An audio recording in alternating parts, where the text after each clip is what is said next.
Hello friends, my name is Savi. Welcome to my YouTube channel Savi easy learning. आज मैं आपके लिए 11th क्लास का बिजनेस स्टडी का जो है लेक्चर लेके आई हूँ। हम चैप्टर नंबर 1 से जो है स्टार्ट कर रहे हैं।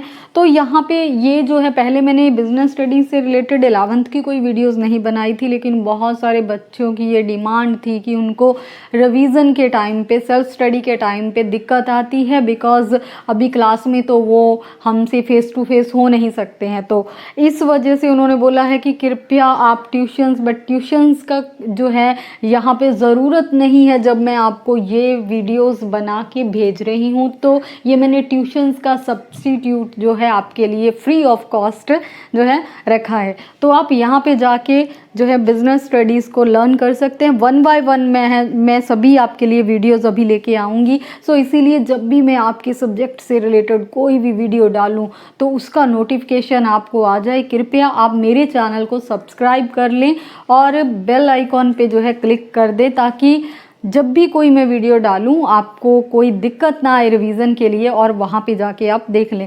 तो आज का जो टॉपिक है that is human activities. Human activities, एक व्यक्ति दिन भर में, एक ह्यूमन बीइंग बहुत सारे काम करता है। वो क्या क्या करता है दिन भर में? खाना बनाता है, खाना खाता है, मेडिटेशन करता है, स्कूल जाता है, कोई ऑफिस जाते हैं, कोई अपने बिजनेस में के लिए फैक्ट्री या कंपनी जहाँ पे भी जाते हैं ना, तो ये दिन भर में खेलना कूदना, ये सारी एक्टिविटीज़ आ जाती हैं। तो ये दिन भर में जो भी एक व्यक्ति काम करता है, एक ह्यूमन बीइंग काम करता है, उसको हम ह्यूमन एक्टिविटीज़ कहते हैं।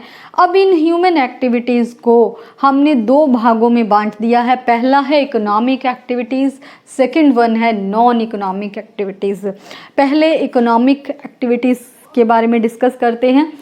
इकोनॉमिक एक्टिविटीज़ जो हैं वो पैसा कमाने के उद्देश्य से की जाती हैं। अभी एक व्यक्ति को अपना जीवन चलाना है, उसको चलाने के लिए क्या चाहिए? पैसा।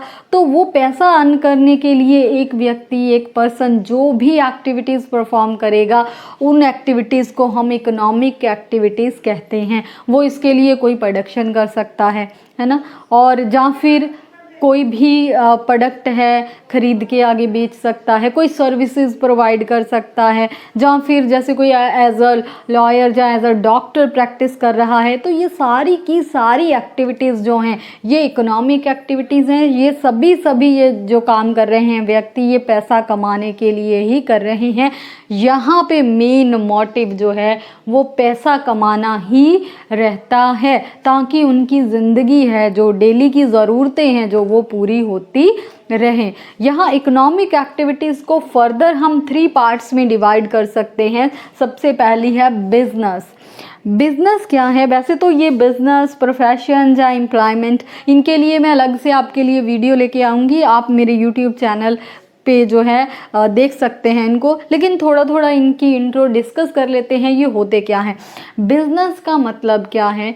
कोई प्रोडक्शन करना, कोई गुड्स को जो है परचेज करना, या सेल करना, या एक्सचेंज की एक्टिविटीज़ करना गुड्स के रिलेटेड, या सर्विसेज प्रोवाइड करना। ये सारी जो है प्रोडक्ट को बनाने से लेके प्रोडक्ट को बेचने तक की जो भी एक्टिविटीज़ परफॉर्म की जाती हैं उनको हम बिजनेस कहते हैं। नेक्स्ट है, इसका बिजनेस का मेन मोटिव जो है वो प्रॉफिट कमाना है। तो प्रॉफिट के लिए ही कोई बिजनेस करता है। जैसे कोई शॉप चला रहा है, वो भी बिजनेस है।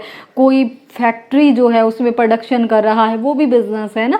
तो ये मेन मोटिव क्यों है? कि प्रॉफिट कमाने के लिए। Second is profession. प्रोफेशन क्या है? जब कोई भी काम करने के लिए स्पेशलाइज्ड नॉलेज चाहिए या स्किल्स चाहिए, स्पेशलाइज्ड, जहाँ पे स्पेशलाइज्ड नॉलेज और स्किल्स रिक्वायर्ड हैं कोई काम करने के लिए, that is known as profession. जो भी उस प्रोफेशन में इंगेज्ड होते हैं उनको प्रोफेशनल्स कहा जाता है। जो, और यहाँ पे क्या है, अगर उनके पास ये नॉलेज या फिर ये स्किल्स नहीं है तो वो उस प्रोफेशन में नहीं आ सकते हैं। तो हर एक प्रोफेशन के कोड ऑफ कंडक्ट होते हैं। कोड ऑफ कंडक्ट का मतलब है कि उस प्रोफेशन में रहते हुए उनका बिहेवियर जो है वो कैसा होना चाहिए, वो क्या क्या कर सकते हैं या क्या करना चाहिए उनको, तो वो है कोड ऑफ कंडक्ट। तो यहाँ पे जो प्रोफेशंस की अगर मैं आपको एग्जांपल दूँ, जैसे एक लॉयर है या फिर एक डॉक्टर है, तो ऐसे लॉयर और डॉक्टर दोनों को जो है अगर प्रैक्टिस करना है या अपना काम जो है इसमें एज अ प्रोफेशनल्स वर्क करना है तो ये डिग्रीज उनको चाहिए। तो ये जो है प्रोफेशन में आते हैं, तो इनके अपने अपने कोड ऑफ कंडक्ट हैं। इवन इनके ऊपर एक काउंसिल भी होती है, एक ऐसी बॉडी होती है जो इनको पूरा कंट्रोल करती है। जैसे कि लॉयर्स के लिए है बार काउंसिल ऑफ इंडिया, है ना, ऐसे डॉक्टर्स के लिए है मेडिकल काउंसिल ऑफ इंडिया। इनका मेंबर बनना जो है हर प्रोफेशनल के लिए ज़रूरी होता है अगर वो अपनी सर्विसेज कंटिन्यू करना चाहता है। यहाँ पे वो जो कोई भी प्रोफेशनल है वो अपनी सर्विसेज प्रोवाइड करता है किसी दूसरे व्यक्ति को, जो भी उनके क्लाइंट्स हैं जो उनसे सर्विसेज लेना चाहते हैं। तो ये काम भी वो है किसके लिए करते हैं, पैसे के लिए। जैसे डॉक्टर है पेशेंट्स को देखता है, वो किसके लिए देखता है, पैसे के लिए,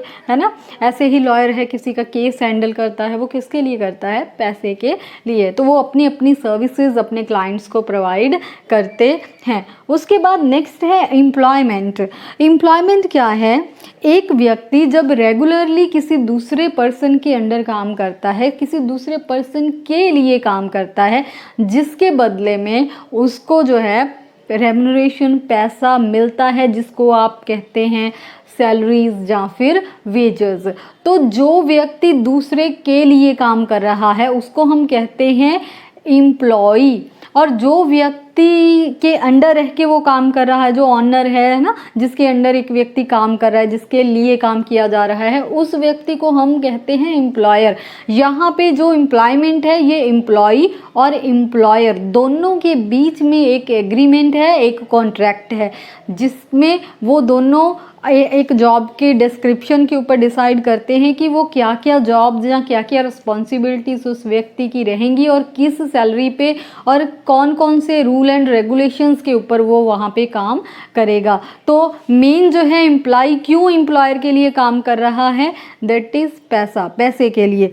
तो यहाँ पे एग्जांपल के तौर पे आप देखिए, अगर कोई भी बैंक है, कोई ऑफिस है, कोई कंपनी है ना, कहीं पे भी जो भी क्लर्क काम कर रहा है, कोई पीएन काम कर रहा है, कोई एज अ मैनेजर काम कर रहा है, ये सभी के सभी व्यक्ति हैं जो ये वहाँ पे एम्प्लॉई हैं। तो यहाँ पे एम्प्लॉयर जो है जिसके अंडर वो काम कर रहे हैं, ये दोनों का जो रिलेशन है दैट इज़ एम्प्लॉयमेंट। तो यहाँ पे नेक्स्ट आ जाता है non economic activities.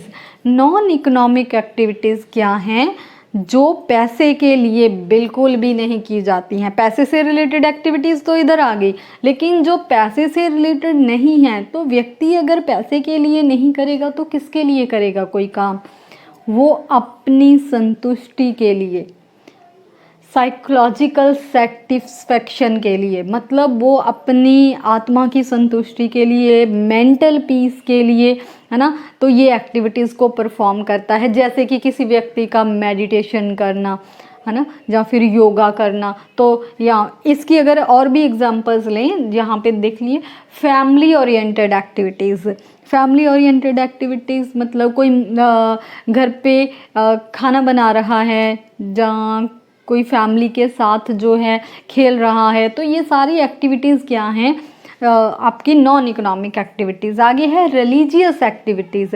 Religious activities, कोई टेंपल में जा रहा है, वहाँ पे भजन गाया जा रहा है, या फिर कुछ भी वो कर रहा है, किसी रिलीजन का प्रचार कर रहा है, तो ये सारी एक्टिविटीज़ भी क्या है, वो पैसे के लिए नहीं कर रहा है। देन नेक्स्ट है सोशल या कल्चरल एक्टिविटीज़। अगर कोई भी वो सोसाइटी के लिए वेलफेयर के काम कर रहा है, या फिर कोई भी कल्चरल एक्टिविटीज़ को प्रमोट कर रहा है, तो ऐसी चीज़ें भी जो हैं, जैसे डांसिंग करना, सिंगिंग करना, है ना, तो ये सिर्फ प्रोफेशनली नहीं करना, अगर प्रोफेशनली कर रहेंगे पैसे के लिए वो तो इकोनॉमिक हो जाएगा ना। तो यहाँ पे वेलफेयर के लिए या अपनी संतुष्टि के लिए अगर कोई ऐसा कर रहा है तो that is non economic activities. अगर कोई देशभक्ति में या ऐसी चीज़ों में इंगेज्ड है ना, तो उसके लिए कोई एक्ट कर रहा है तो वो भी क्या है, नॉन इकोनॉमिक एक्टिविटीज़ हैं। लेकिन एक चीज़ का ध्यान रखिएगा, समटाइम्स जो है कुछ एक्टिविटीज़ ऐसी होती हैं जो इकोनॉमिक भी कही जा सकती हैं, नॉन इकोनॉमिक भी। वहाँ पे जस्ट उनका ऑब्जेक्टिव देखना है कि क्या है। उस सेम जो एक्टिविटी है उसका अगर ऑब्जेक्टिव चेंज हो जाएगा तो वो इकोनॉमिक या नॉन इकोनॉमिक बन जाती है। अगर एक लेडी है वो टिफ़िन का, कुकिंग का काम कर रही है, टिफ़िन बना के सप्लाई कर रही है। अब टिफ़िन बना के सप्लाई करेगी, वो किसके लिए करेगी, उद्देश्य क्या है, पैसा। तो यहाँ पे ये कौन सी एक्टिविटी है, इकोनॉमिक। लेकिन अगर वो फिर से कुकिंग ही कर रही है, लेकिन वो कुकिंग अपने बच्चे को फीड करने के लिए, उसको खाना खिलाने के लिए कर रही है, देन वो पैसे के लिए नहीं कर रही है, वो अपनी संतुष्टि के लिए कर रही है, ये दैट इज़ नॉन इकोनॉमिक, जो कि फैमिली ओरिएंटेड एक्टिविटीज़ में आ जाती है। ऐसे ही अगर हम देखें डॉक्टर है, अगर कोई डॉक्टर जो है वो अपने क्लाइंट्स को देख रहा है, वो पैसे के लिए देख रहा है, इकोनॉमिक। लेकिन अगर वहीं पे वो अपने बच्चे को देख रहा है, उसके बच्चे को फीवर है, जो कुछ है, उसको ट्रीटमेंट दे रहा है, तो वो पैसे के लिए नहीं कर रहा है, दैट इज़ नॉन इकोनॉमिक। ऐसे ही एक सिंगर है, कहीं पे किसी फंक्शन में गा रहा है जहाँ पे उसको जो है पैसा देके बुलाया गया है, तो वो इकोनॉमिक एक्टिविटीज़ है। वहीं वो अपने फैमिली फंक्शन में या फिर किसी भी ऐसी फंक्शन में गा रहा है जहाँ पे वो पैसे के लिए नहीं, सिर्फ अपनी संतुष्टि के लिए या लोगों को एंटरटेन करने के लिए कर रहा है, that is non economic activities. Friends, मुझे लगता है कि आपको ये दोनों इकोनॉमिक और नॉन इकोनॉमिक एक्टिविटीज़ क्लियर हो गई होंगी। नेक्स्ट जो है मेरा टॉपिक रहेगा बिजनेस, प्रोफेशन और एम्प्लॉयमेंट। इसके लिए आप जो है मेरे यूट्यूब चैनल पे जाके वीडियोस देख सकते हैं। अगर ये वीडियो आपको बेहतर लगी, पसंद आई, तो कृपया इस वीडियो को लाइक ज़रूर कर दें।